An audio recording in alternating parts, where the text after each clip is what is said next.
tā, par skrūvu, kuru mēs izmantojam tieši gāzbetonam un keramzītam, jā.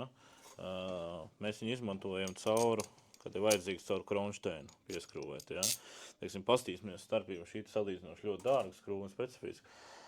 Caur kaut kādu parastu skrūvu, kas izskatās pat krietni resnāk, te garumu, ar citu garumu var paņemt, piemēram, varam arī šo paņemt, jā, kas ir tāpat izskatās nopietnāk par šo, jā, bet pastīsimies, kā viņas dzīvē strādā, jā. Tad ņemam pirmo šo skrūvi, jā, ko mēs izmantojam, skrūvēsim iekšā keramzītā. Ieskrūvējam gandrīz līdz galam. Nu, te viss ir stingri. Tā, bieži vien ir vajadzīgs tā, ka vajadzīgs ir paskrūvēt gan iekšā un gan ārā. Skatāmies, kas tagad notiks šeit.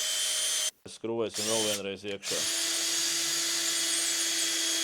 Ja, mēs redzam, izturība nepazūda. Arī otro reizi skrūvējot. Kas noteikti jāatcerās, nedrīkst ar impulsu triecienu skrūvēt. Ja, tikai parasto skrūvēšanu triecienu. Skrūvējam ārā, ejam iekšā trešo reizi. Nu, kā mēs redzam, noturība ir stingra, ja.